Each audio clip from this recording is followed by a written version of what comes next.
Noćas sam prepešačio svih 9 soba. A to vam je za jednog miša pravi pravcati maraton. Malo sam i umoran. Mogao bih i da prilegnem. Gde ću? Vidi, ovo je baš nešto zgodno. Kao neki krevet.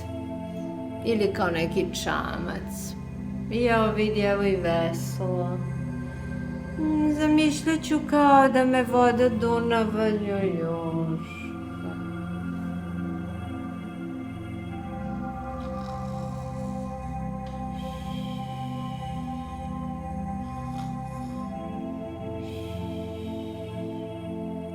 Ja sam na planini. Pada sneg. Ovaj čamac može da bude i odličan za sankanje. A ovo su vam, deco, naćve. Mogu biti drvene ili keramičke. To su posude u kojima se mesio hleb.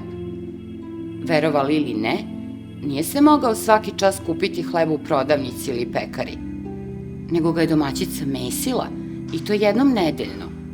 6 hlebova za 6 dana u nedelji. Idemo dalje.